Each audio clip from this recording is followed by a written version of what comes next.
ایک بزرگ کی بات لکھی جو تابعی ہیں، وہ فرماتے ہیں کہ ان بزرگوں کا طریقہ یہ تھا کہ وہ لوگوں سے چھپ کے نا پہاڑ کے پیچھے عبادت کرتے تھے، اور پوزیشن ان کی یہ تھی کہ کسی سے ملتے نہیں تھے، بالخصوص فجر کی نماز سے لے کر عصر کی نماز تک بکریاں رکھی ہوئی تھیں، ان کو چراتے رہتے تھے فرات کے کنارے اور نفل پڑھتے رہتے تھے۔ اس وقت کو ملنے بھی نہیں آتا تھا۔ ایک شخص بڑی دور سے ان کی شہرت سن کے آیا، میں نے تو ملنا ہے۔ لوگوں نے کہا وہ اس وقت نہیں ملتے، ناراض ہوتے ہیں۔ اس نے کہا اللہ کا بندہ ہے نا، ناراض ہو بھی جائے گا تو لمبا ناراض رہے گا نہیں، اللہ والے جلدی راضی ہو جاتے ہیں۔ پہنچ گئے۔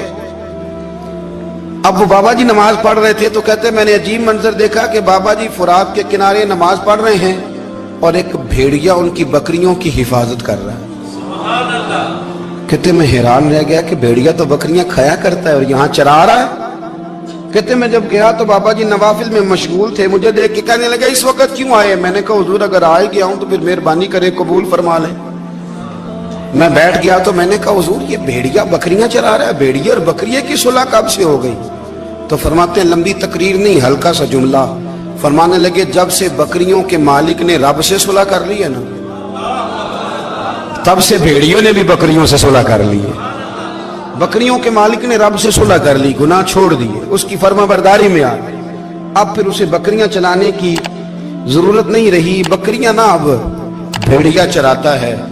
کہتے ہیں میرے اوپر کپ کپی طاری ہو گئی بزرگوں کی بات سن کے، اور مجھے پیاس لگی اور خواہش آئی کہ پتہ نہیں اب بابا جی کچھ کھلائیں پلائیں گے بھی کہ نہیں، بابا جی کچھ کھلائیں گے بھی کہ نہیں۔ کہتے میرے دل میں خیال تھا تو بزرگوں نے نا ایک لکڑی کا پیالہ، ان کے پاس وہ غار میں بیٹھے تھے تو ایک چھوٹا سا پتھر تھا، اس کی ڈھلان بنی ہوئی، بابا جی نے اس کے نیچے لکڑی کا پیالہ رکھا، وہ رکھا ہی تھا تو وہ دودھ سے بھر گیا۔ کہتے انہوں نے مجھے دیا تو ٹھنڈا اور میٹھا دودھ، میری طبیعت خوش ہو گئی۔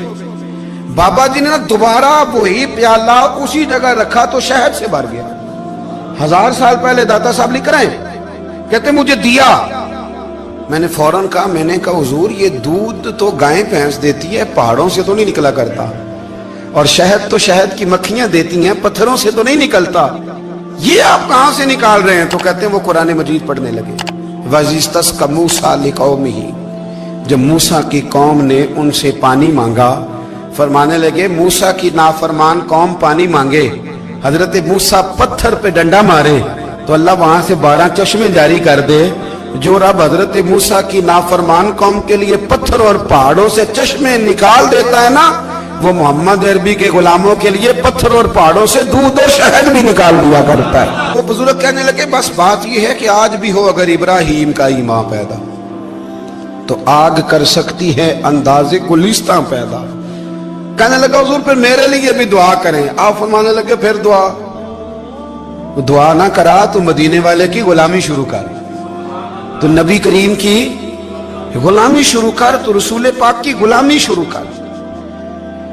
ایک بات علم، پھر فرمایا اللہ رسول سے محبت، پھر فرمایا حضور کی غلامی۔ اس سے سارے مکاشفات کھلیں گے، اس سے سارے مشاہدات کھلیں گے، اسی سے کرامتیں ملیں گی، اسی سے مقبولیت ہوگی، اسی سے اللہ نبی کی بارگاہ میں درجہ ملے گا۔ پھر داتا صاحب آگے بڑھتے ہیں اور داتا صاحب فرماتے ہیں صوفیاء کی ایک جماعت ہے جو کہتی ہے ہم نے تو کبھی اپنی زبان پر دکھ بیان ہی نہیں کیے، ہر شے اپنے رب رسول کے حوالے کر دی، ہر شے اللہ رسول کے۔ اور داتا صاحب کہتے ہیں کچھ ایسے بھی ہیں جو دعا بھی نہیں مانگتے، لوگوں کے لیے مانگتے ہیں، اپنے لیے نہیں مانگتے۔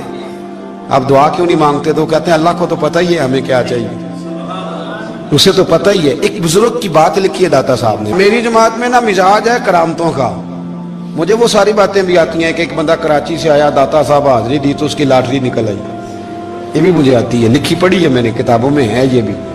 ایک بندہ، یہ ساری باتیں نا آتی ہیں کرامتوں میں، بڑی ساری چیزیں لوگ بیان کرتے ہیں کہ میں وہاں آیا اور میں نے حاضری دی تو موج لگ گئی، یہ ساری باتیں آتی ہیں۔ ہمارے پرانے بزرگ اور بھی قصے سنایا کرتے تھے، ساری ہمیں چیزوں کا پتہ، پر جو عنوان ہے نا وہ حضرت شیخ ابو نور کہتے ہیں کہ ایک بندہ داتا صاحب کے مزار پہ گھوم رہا تھا، داتا 10 روپے دے، 10 روپے دے، 10 روپے دے، تو ایک بندہ بڑی دیر سے اسے دیکھ رہا تھا، وہ کہنے لگا داتا نے تجھے کیا دینا ہے، ادھر آ میں دوں۔ اس نے 10 دیے، بندہ بڑا حسین تھا، ہنس پڑا،